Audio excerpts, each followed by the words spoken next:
Hello and welcome to Transplanar RPG. We are an all-transgender, person-of-color-led, dark fantasy actual play channel featuring homebrew stories that center non-colonial, anti-orientalist world-building and campaigns about queerness, grief, hope, and the power of love.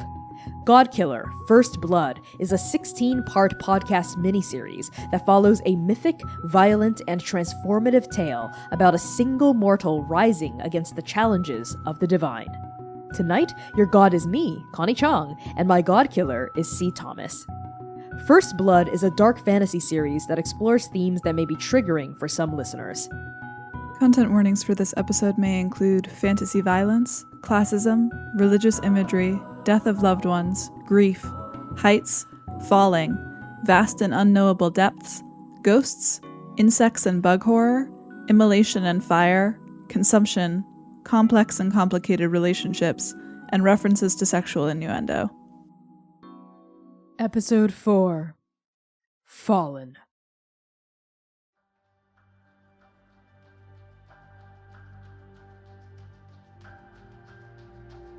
The portent comes to Antigone, as all portents do, wrapped in the succulent flesh of a fruit she cannot taste, consecrated to the witness upon her gilded tongue. Unfortunately, Iron 42 is poor in fruits, but rich in protein, typically in the form of insects skittering across mine walls or imported rations via Citadel supply wagons, thrice removed from their opulent source.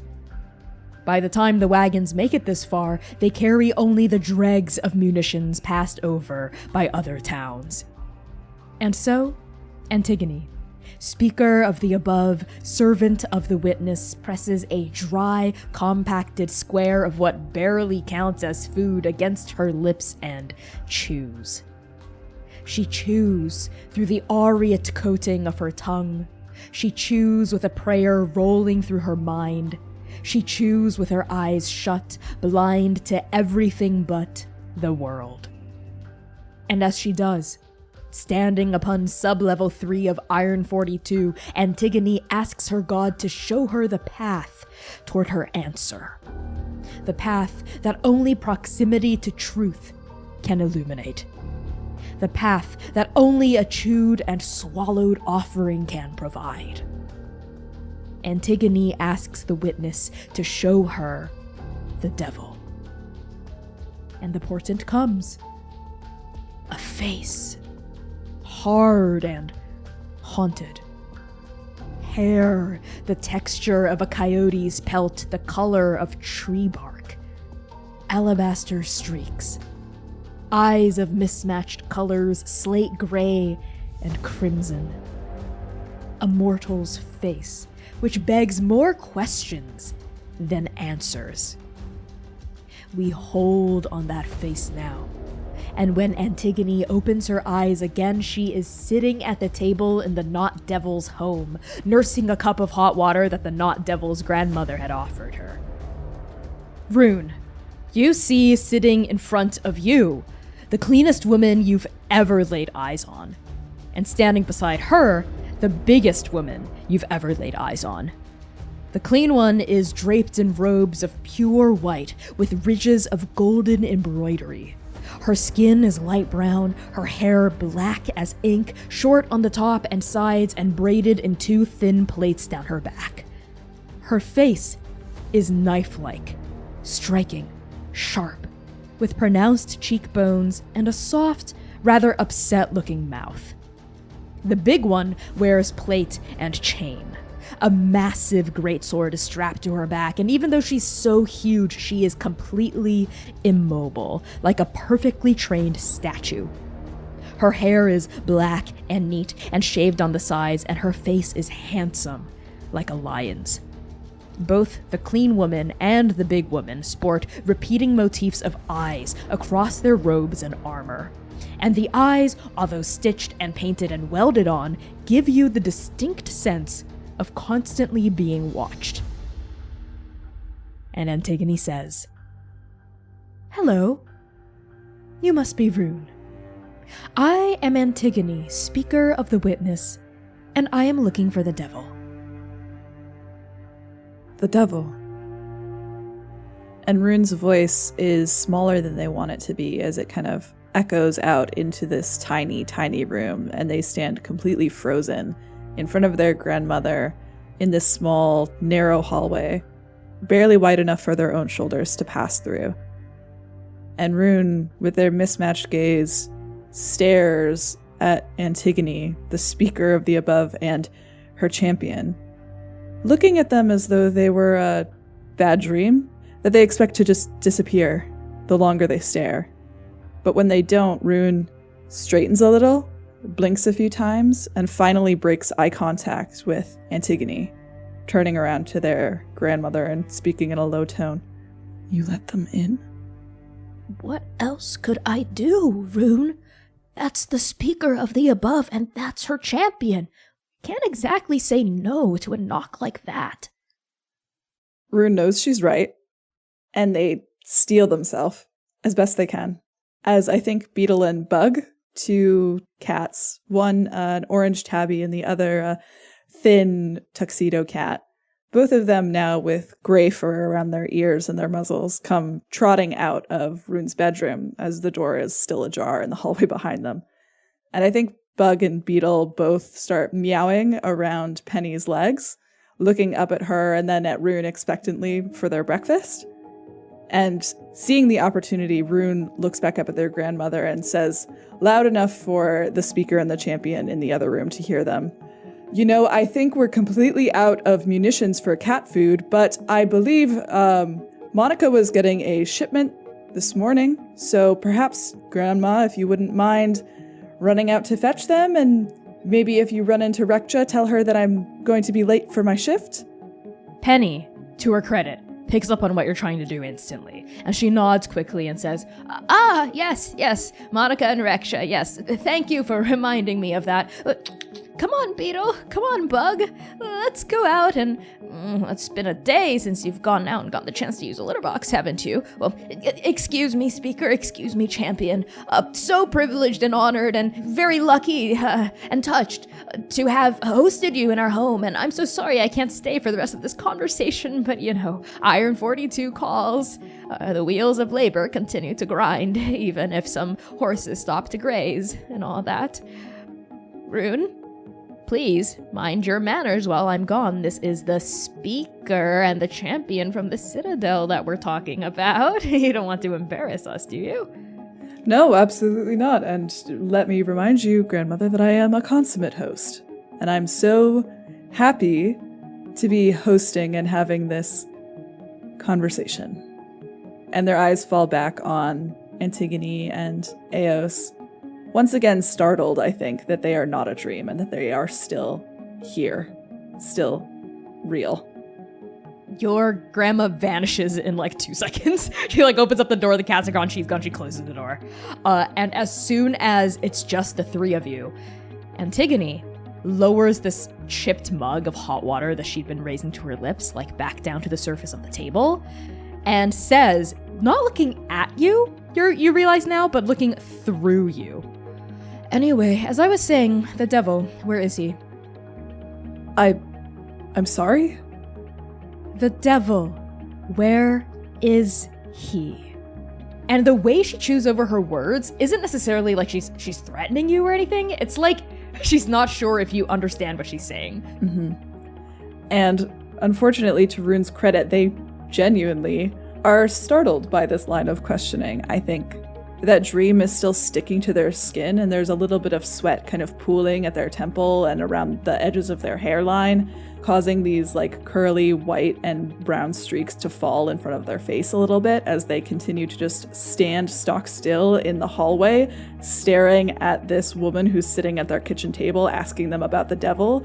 Again, really truly believing that this cannot possibly be real. This asking about the devil? And Rune just goes, I don't know. Right, you don't know. You see, portents are interesting in that they're never wrong. They're always right.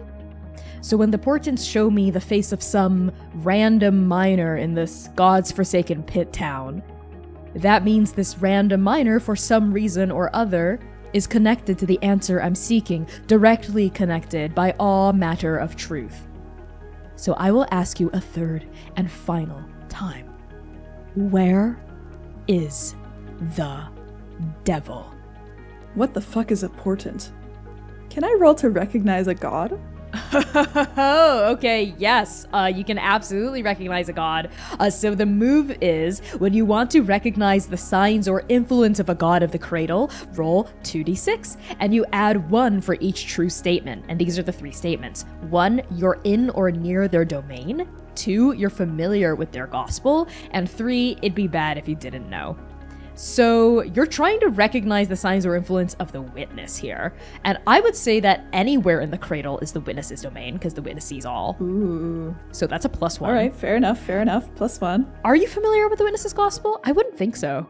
Not generally speaking. I think the heretics do rudimentary teachings about the Six, and the Six are so powerful that everyone in the cradle knows about them. But I wouldn't say that Rune is particularly devout in any way or interested in learning about the teachings of any particular god.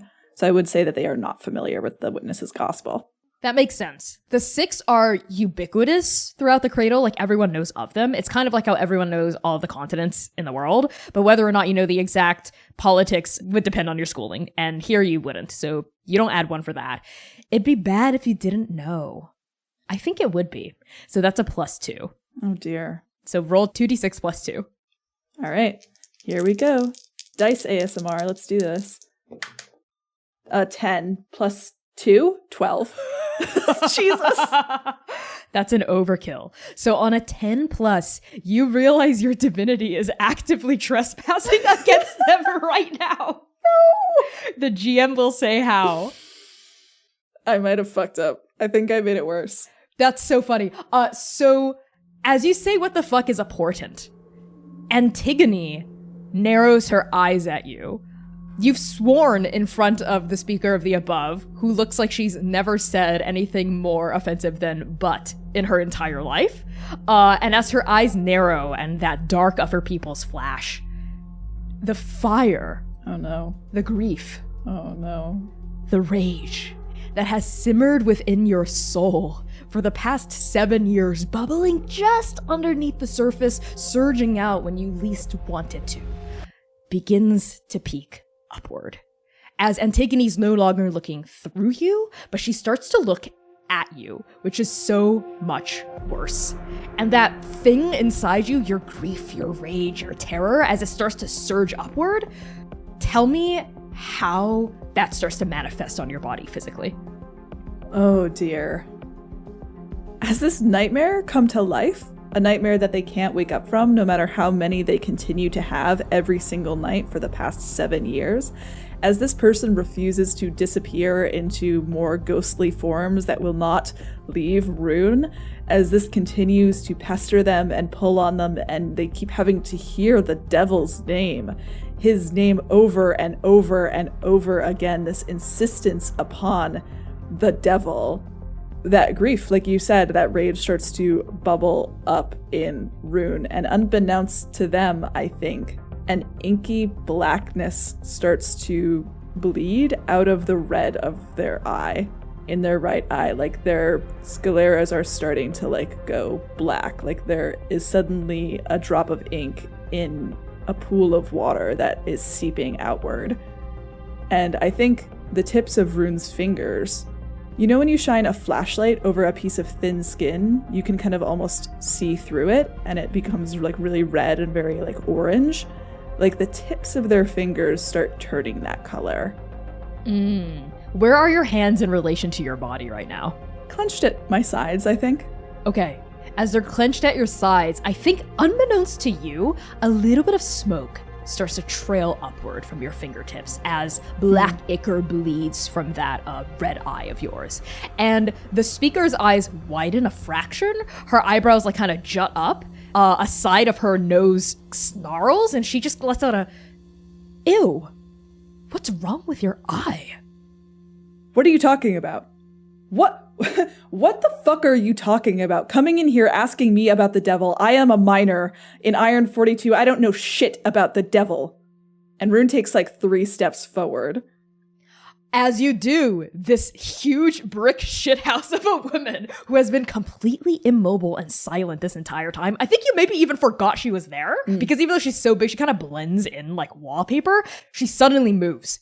Like a painting come to life, right? And I think that's kind of startling for you. She cuts her body, which is massive, between yourself, the table that Antigone is sat at, and the mouth of the hallway that you are currently standing at. And one hand is going to the hilt of the greatsword strapped to her back as her cape kind of flutters out to the side. And she is looking at you with like an expression of pure, thunderous authority.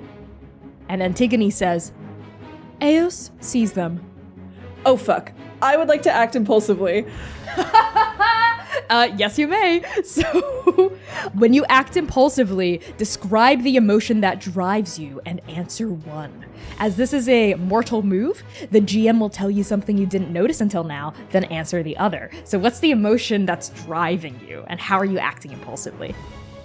The rage that had been bubbling up in Rune continues to simmer and crack like magma underneath their skin.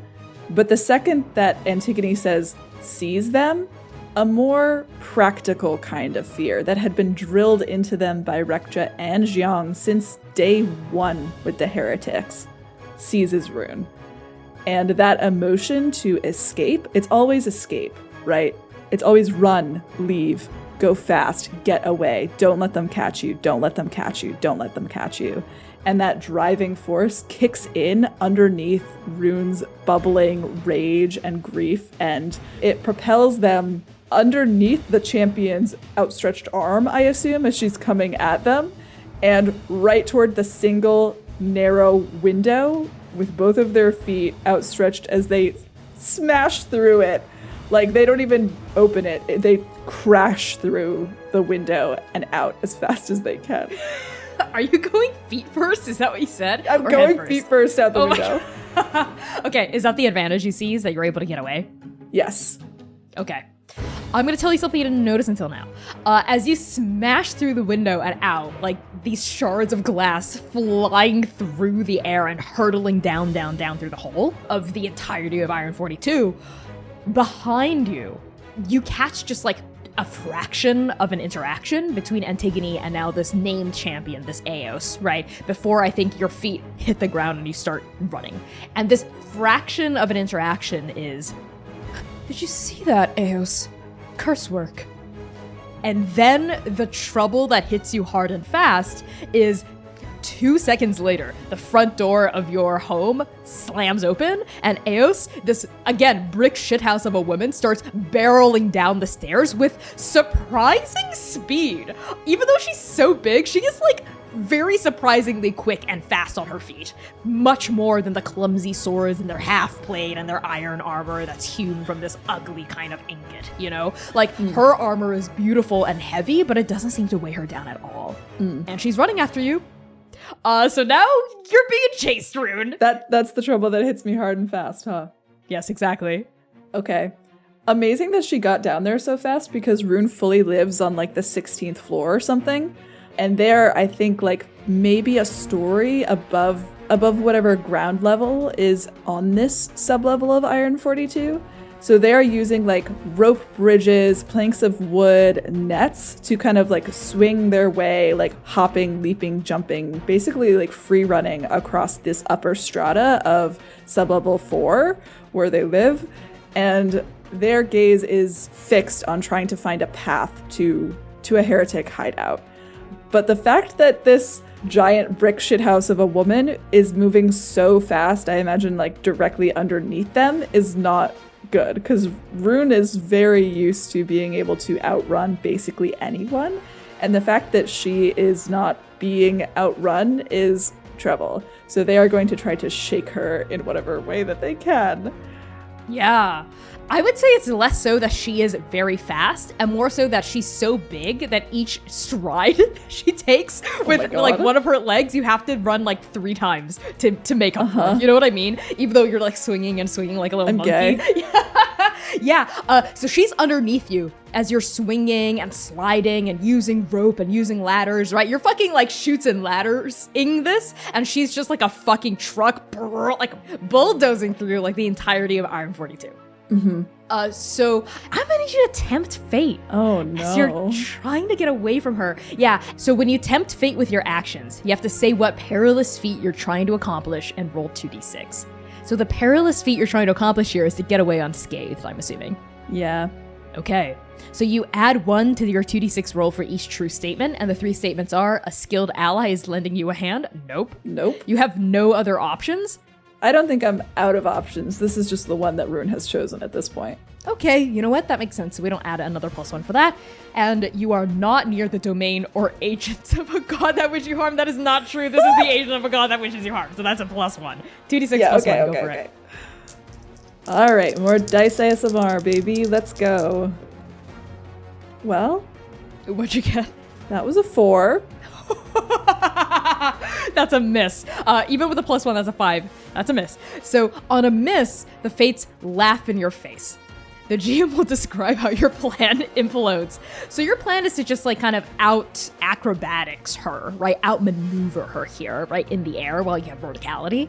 Yeah, I think Rune is headed directly for what looks like a giant dilapidated skyscraper that's half in and half out of this roughly hewn stone wall that leads all the way down. And they know that there is a broken window parallel to the plane, basically, that they are currently running on, that if they are able to get inside it, they can go down almost to sublevel 7 inside of this building without being seen. So they are like booking it for that particular broken window. Completely sure-footed, and that's what they're trying to do.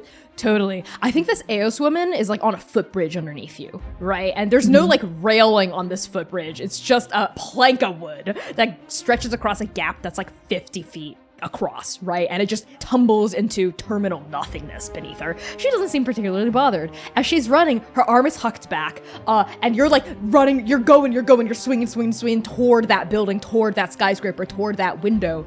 And then something whizzes past your ear at the exact same moment that you dive toward the window. It is a greatsword. It whizzes past you. It doesn't lodge into you. This champion wasn't aiming at you, but the point of it, flashing like a bright fish within the dark depths of this pit town, lodges into the wooden beam that holds up the structure that you're swinging toward, right? That building with a broken window. And just as your feet alight upon the ledge of the window, the beam that is supporting it, the load-bearing beam, cracks from the sword that's penetrated perpendicular into its side, and it crumbles underneath you. And I think you start to fall. You start to plummet through the air, down, down, down. Oh, God. Rune grabs for their swords, the chain. They try to stick it in something, but I think the entire side of this building is now starting to crumble. So every time they like shove one of the ends of their long knives into the building, like just a huge chunk of rock comes away with it, and they start to fall down, down, down, and a moment of like panic starts to hiccup in their chest as they're like starting to go down, because they're on the outskirts of this sublevel at this point, and there are very few nets around at this point. Nobody really comes around here, so there are no nets, there are no extra safety measures. It's all just kind of free falling at this point. Yes, exactly. You're trying to grab desperately at anything to halt your fall. A net, a ladder, a rope, but they're all just out of reach, right? Because you did get that 4 on Tempt Fate. You did get that miss. And just before you start to like tumble truly into just bottomless void until you hit the ground, a hand shoots out of the darkness and grabs onto your forearm. And it's the champion. Rune breathes kind of hard, and their fingernails are like digging into the iron gauntlets of the champion's forearm as they are dangling there over the edge of this footbridge, holding onto her arm. And for a moment, they're just standing there looking at their feet, their dirty, broken boots, hanging above endless nothingness, endless darkness that just goes down, down, down. And for a moment, they're breathing hard, looking down at their feet, until their gaze flicks back upward to look at the champion who just caught them by the wrist. Yes, Eos is reaching through the gap between, I think there's like a rope handlebar essentially above this wooden footbridge, and then like the bridge itself. So she's like using her other hand to hang on to the rope, and her right hand is grabbed onto your forearm. And she's the only thing between life and death for you in this moment.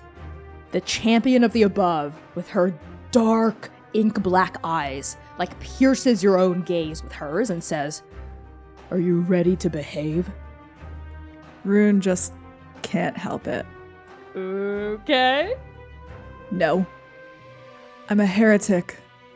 It is not in my nature to behave. Her face, which had slackened with exasperation when you said no, tightens once more, like the bowstring of like a longbow being drawn taut when you say heretic. What? Excuse me? Surprised? There's a lot of us down here, this far out from the Citadel. A pause as you're just like suspended there in her grasp. That tight look on her face loosens again. And it's almost like something has clicked inside the champion's head, like a switch has been turned. A decision has been made. Huh. A heretic. One of those hapless fools who live and die for nothing. I see. Rune's gaze tightens. So that's the choice you've made for yourself. You're a threat. You are a danger. My lady may not be able to see that when she first cast her divine gaze upon you. But now I know. You are a danger to her. I cannot let you near her. Then let me go. Just let me walk away, and neither of us need to worry about any of this. You lost me. I'm gone. I didn't lose you. You lost yourself the day you decided to call yourself a heretic. Flying a flag against the gods who can so easily smack you down like an annoying fly. And for what?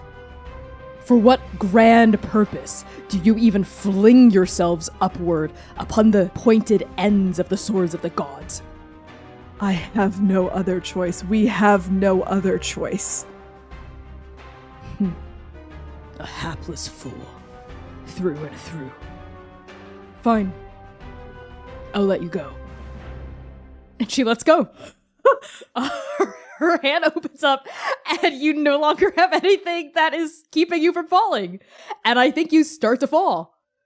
Rune's face cracks open, stricken, and as she lets go, they scramble, like their arms reach out, kind of scramble uselessly against her arm as it starts to slip down and down and down, and they start to fall, feet first down. And their eyes are glued to her, watching her, pinned on her, their mismatched gaze, as they start to disappear into the darkness, going all the way down. Yeah, you fall backward, right? And there's a sensation of your heart dropping, plummeting down into your guts as Eos's face gets smaller and smaller and smaller, and her outstretched hand also like vanishes upward. And the last expression you see before I think darkness swallows her entire figure up is a kind of like grim resignation. An expression that solidifies that choice she had made internally, right? The instant you had called yourself, had revealed yourself as a heretic to her, this champion had decided to let you go.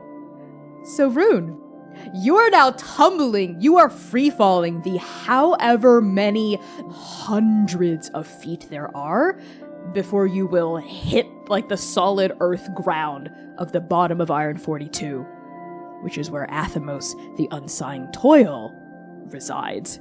Which means you have a couple of seconds, if not like 30 seconds to a minute of freefall here. It is a long drop down. So I want to know what the initial emotions and thoughts are swirling through your head before I think something else takes over. Oh god. At first, Rune doesn't understand exactly what's happening. There's a moment where after Eos lets go and they are starting to fall, it's just kind of honest shock.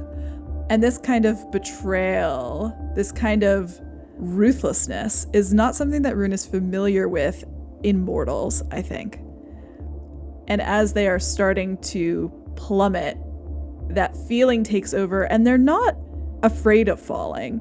Everyone in Iron 42 takes a good tumble every once and again. But Rune has never hit terminal velocity.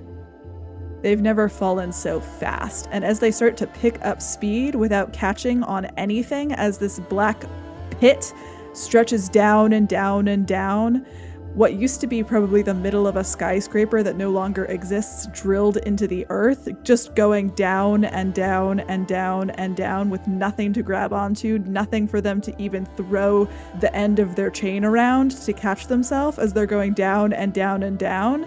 The wind whistling up past their face, catching in their hair, pulling it upward, these strands of white and brown. They turn to face the ground. I think there's a relief. I don't think it's terror. I think there is a dull, empty relief as Rune starts plummeting down and down and down. And right before Rune closes their eyes, I think a bitter kind of prayer comes to them. And they wish absently that their body will hit Athamos on the way down. Wow. Yeah, because this fall is fatal. You know it.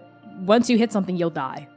So as you close your eyes, and this, not terror, not fear, but this just calmness, acceptance floods through you. And for maybe 5 seconds, you're in that like pure state of acceptance, right? You've flown past all 7 stages of mourning your own death to the very end, which is acceptance. It goes so far because I think Rune had already accepted their death. In that cathedral with the devil, they didn't expect to wake up after they stabbed him. And everything after that had felt like borrowed time anyway. I mean, you were ready for this anyway. And here it is. Death is coming to take you.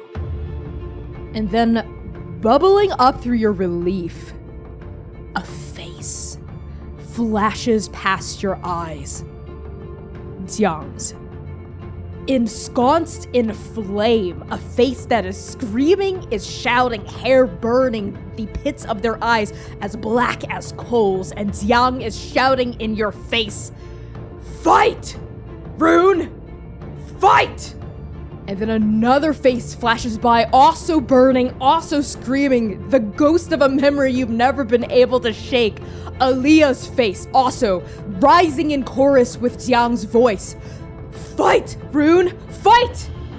A third voice coming in, a fourth, a fifth. All of these heretics who died with your heart, back in the cathedral, back in the dead zone. "Fight! Pick up your blade and fight, Rune! Fight! Fight! Or what did we die for? What did we die for?" As soon as the first syllable of the first voice had rung out, Rune's eyes sprung open. One gray, one red. And I would like to awaken my divinity. Okay. What does it look like as your latent divinity that has been simmering inside you for the past 7 years finally, for the first time, awakens? As Rune falls and their hair is getting picked up around their face, I think the ends of it start to turn to smoke as every inch of their body explodes into black fire. Rippling up off of their skin, this fire that burns so bright that it is now void, just starts licking off of their skin in these huge red and black plumes of smoke and fire as they now look not like a human falling down this pit, but like a lit grenade. Going down and down and down, like they are an explosion of light and heat and hellfire. And their eyes springing open, flaring to life with the fire that is subsuming their body. The scleras of their eyes now completely black as their divinity is awakened, and that fire crawls off of their skin like a shadow come to life, like that 60-foot shadow of the devil wrapping around his body, now in the form of flame, in the form of fire. And as these huge obsidian licking tongues of flame ensconce you, ribbon around you, cocoon you. We see from like a distance, you are like a meteor streaking down through bottomless void, heading toward the very end of this pit. You are ablaze with void light. And you hear another voice, lower, calmer, like a massive shark swimming underneath the frenzied attack of piranhas, which are these ghosts of the other heretics, like besieging your brain. This big shark of a voice comes in and says, "Well, about damn time, God-killer." And you hit the ground. Your fire goes out. Darkness washes over this entire scene. In this darkness, there is no pain. There is no movement. There is no scent, no sound, no sight. There is just void, Rune. You're not sure if your eyes are open or closed. You don't even know what direction your body is lying in, crumpled at the bottom of Iron 42, like a smashed leaf. All you do know is that it's silent, it is cold, and it is still. And then, slowly, gently, trickling down like the first rain of spring, light. Just a little bit of light, a tiny sprinkle of illumination that barely penetrates this greasy darkness here. And your eyes, Rune, flutter open painfully. Yes, painfully. You start to register your physical form. Oh, it aches, Rune. Oh, God. It feels like every bone in your body is broken, but also fine. Like you are an immortal bone that has been cracked in half and then is slowly bending yourself back into place. I need you to mark 3 strain from the fall. Just gonna mark those down real fast. We've got 2 strain left. Honestly? Okay. Yeah, okay. Yeah. Good. Okay, yeah. What was that, honestly? Did you think I should have hit you for 5? Because I can and I will. No, that's not I can and I will. No. Don't mind me. Because your divinity had awakened just in time. 3 strain. As you start to like open up your eyes, you see now that you are, yes, fully at the bottom of Iron 42. There is a kind of like very slight, very faint halo of light, like a ring of it, directly above your head, which is where the rest of Iron 42 is, right? Like the actual community. Down here, you are surrounded by like a huge circle, a massive ring of just oily shadow. What do you do? God-killer. And Rune rolls over, clutching their ribs, which feel broken and bruised, and also better than they have ever in their life. They bend their spine, which isn't broken in 1,200 places like it should be. They bring their knees up to their chest, surprised to find their femurs uncracked. And they press their forehead against the cold stone of the very bottom of Iron 42, the end of it all. And they just breathe into the dirt, feeling the stone underneath their forehead. As you woozily come to, a noise cuts through the silence. A noise that is both familiar and deeply unsettling. It sounds like sharp nails clacking on rock. So many nails, 1, 2, 5, 10, 100, 1,000 nails just clacking. And then you see 2 pinpoints of red light blink open in the darkness directly in front of you, maybe 50 or 60 feet away from you. They just kind of open up. And as they do, The noise of the clacking coalesces, mounts, until it almost becomes unbearable from how loud it's getting. This clattering. And then the presence of divinity sweeps over you like a tidal wave. It buffets you, I think, physically, right? The hairs on the nape of your neck stand stiff on end, your eyes widen, your nostrils flare, your blood starts pumping faster, your nervous system contracts. As Athamos, the Ten of Wands, the unsighing toil, awakens from his slumber within the bottomless depths of Iron 42. And yet, Rune, even as this wave of divinity washes over you, there's a part of you that is unshaken, like a strong mountain subsumed by an ocean. It is unbothered, it is unrocked, it is unmoved, because a part of you remembers what it was like to meet the devil. And this is just a minor god. This is a minor arcana entity. This is nothing compared to the fear and infinite terror of being in the presence of the devil. How do you respond? As Rune realizes that they have fallen directly into the center of Athamos's curled, sleeping body, that shockwave of divinity hits them and then curls into smoke like it's nothing. It turns to ash against Rune's form, that burning form, the fire now out, but not forgotten.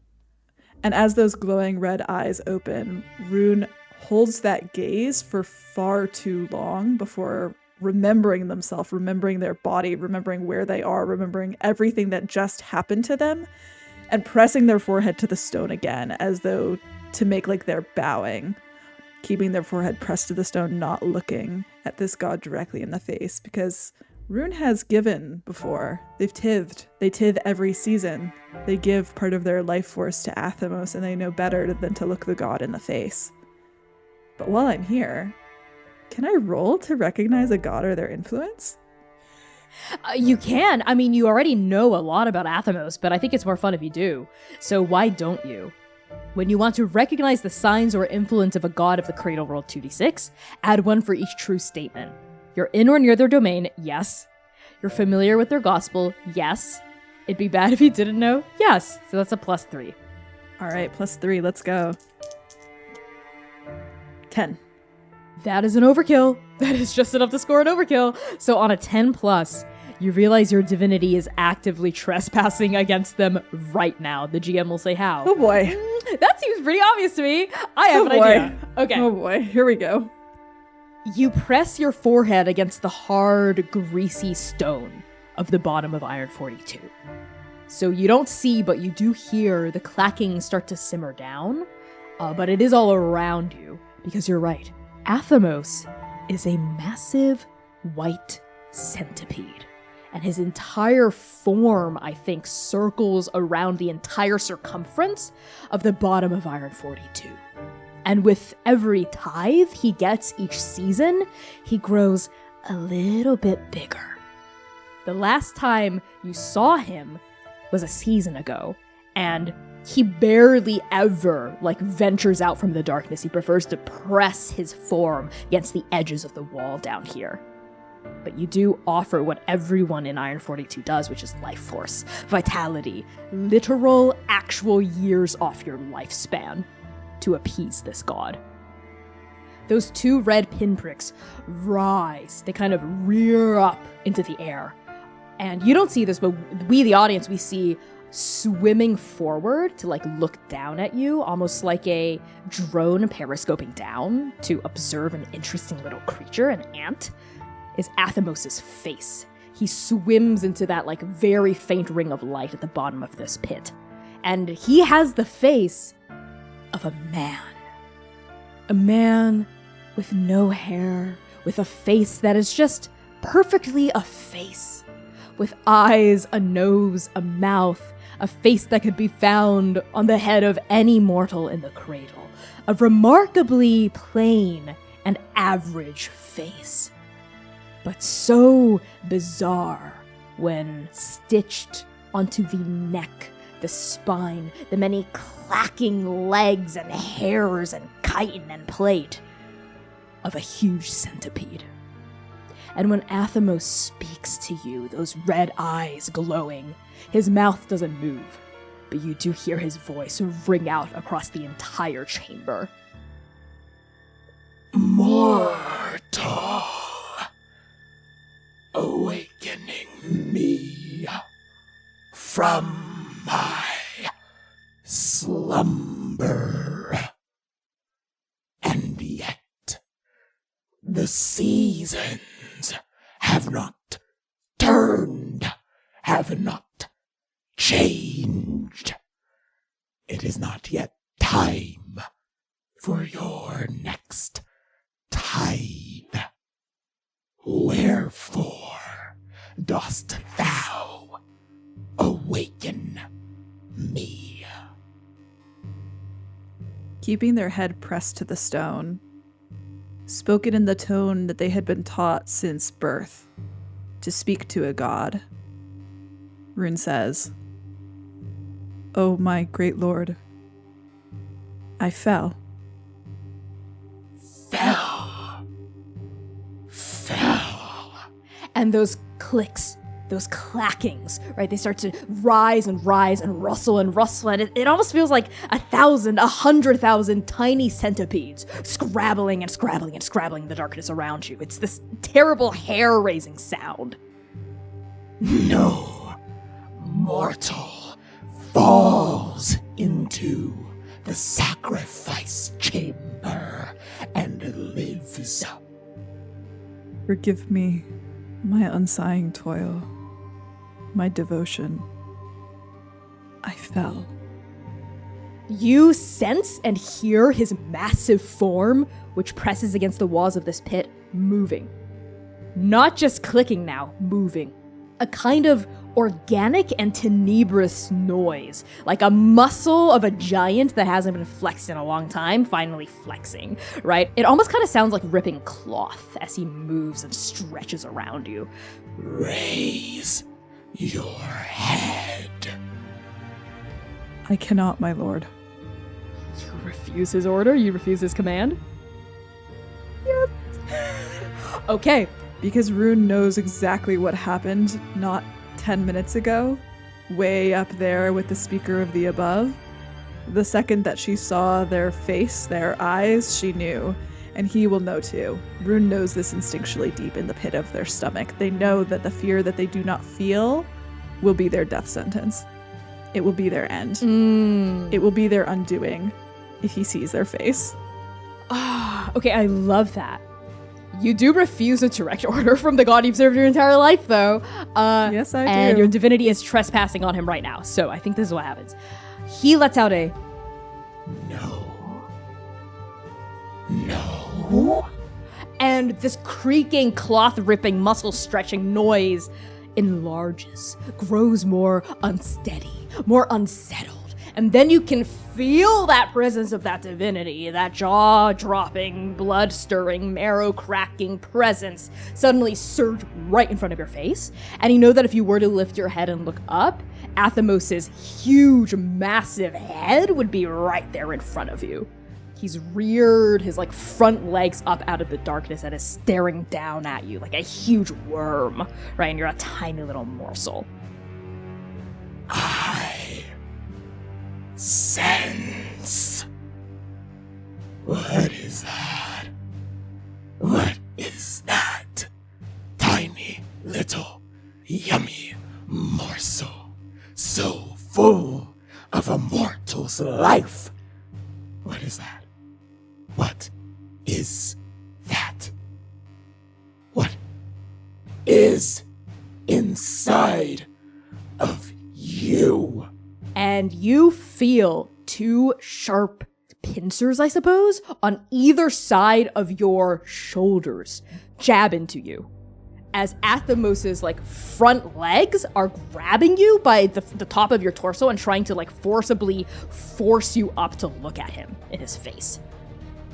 Rune lets themselves get picked up off the ground, but they completely slacken their body. So their head is hanging down with their chin pressed against their chest, and they shut their eyes. They squeeze them closed. And they bring their hands up in front of them in prayer almost. My unsighing toil, I know not what you speak. You feel something cold and wet and barbed touch you underneath your chin and start to like physically lift your head with the strength of a truck coming out of Athemos's mouth. It is his tongue. And I think he's able to force your neck up even as you keep your eyes closed, right?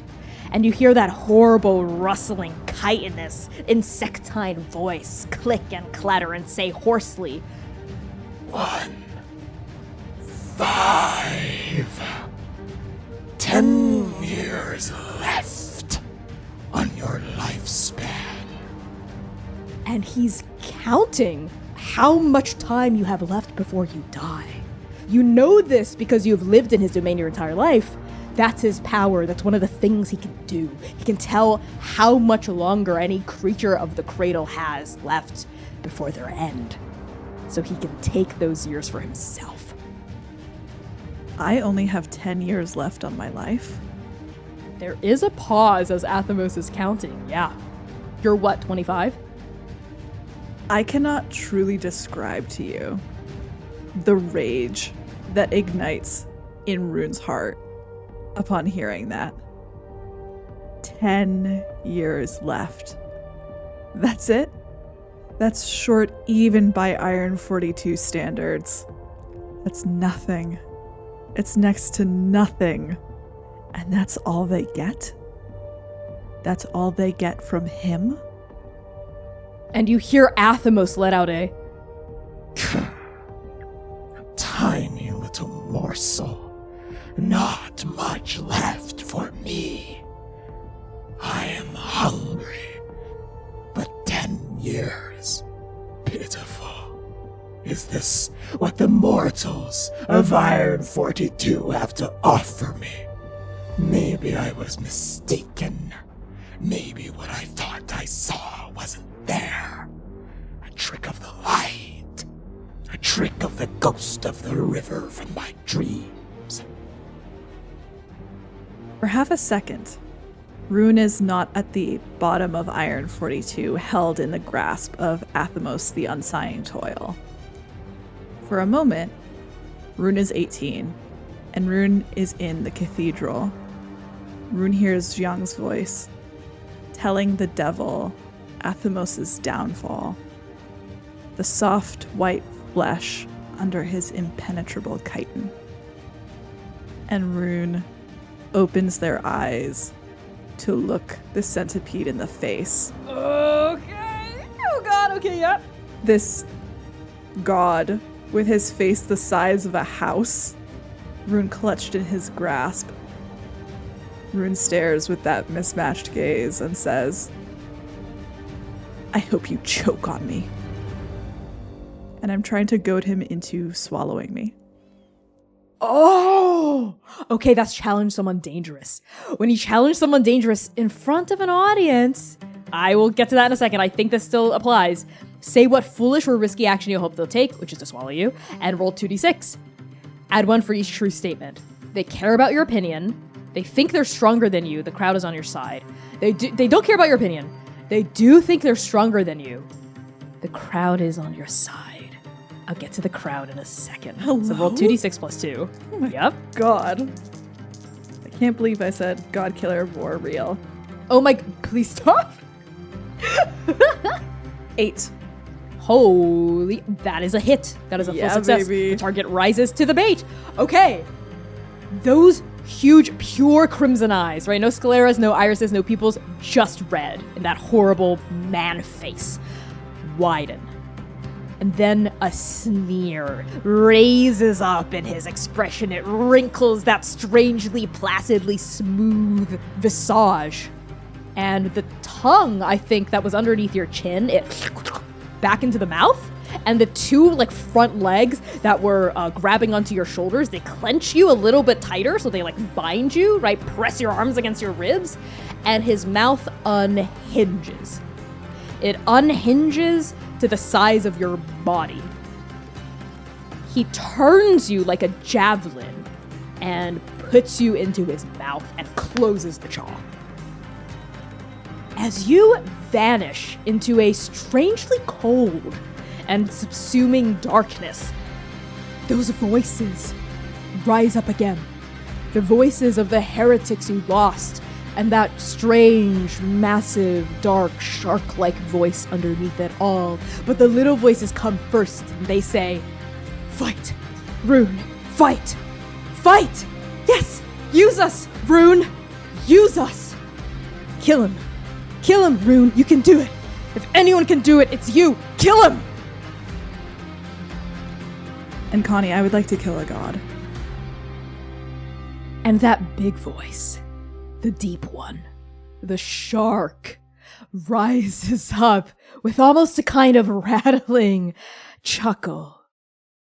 And you hear the devil's voice say, "Good boy, make them pay."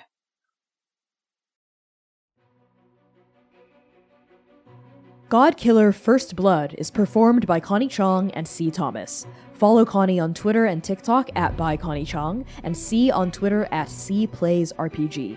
To play your very own campaign of GODKILLER and support our show, pre-order GODKILLER First Blood Edition on itch.io today. Transplanar RPG is made possible by your Patreon contributions and sponsors who believe in our mission to tell great stories and lift up our community. Sponsors like ExplainTrade.com. Explain Trade is a negotiation skills consultancy whose director, Dimitri Opines on Twitter, has asked us to say, and I quote, "Please sign up for Transplanar's Patreon because at some point people will figure out he's a cisgender white guy giving all his money to trans and queer art, and then he'll be too broke to sponsor us." We love you, Dimitri, and heed his words. Sign up for our Patreon today at patreon.com/transplanarrpg. First Blood is also sponsored by Start Playing Games, the largest online platform for players to find tabletop role-playing campaigns of your very own. Join a table that fits your schedule today at startplaying.games. We are also sponsored by Magpie Games, the independent TTRPG publisher behind such incredible works as Masks: A New Generation, Avatar Legends, Urban Shadows, Bluebeard's Bride, and much, much more. Check out their amazing selection of Powered by the Apocalypse games at magpiegames.com. Finally, we're proud to be sponsored by Roll. Roll is an online RPG platform that serves as a video-first alternative to complex virtual tabletops. Build, modify, and play your very own games of GODKILLER on Roll today at playroll.com.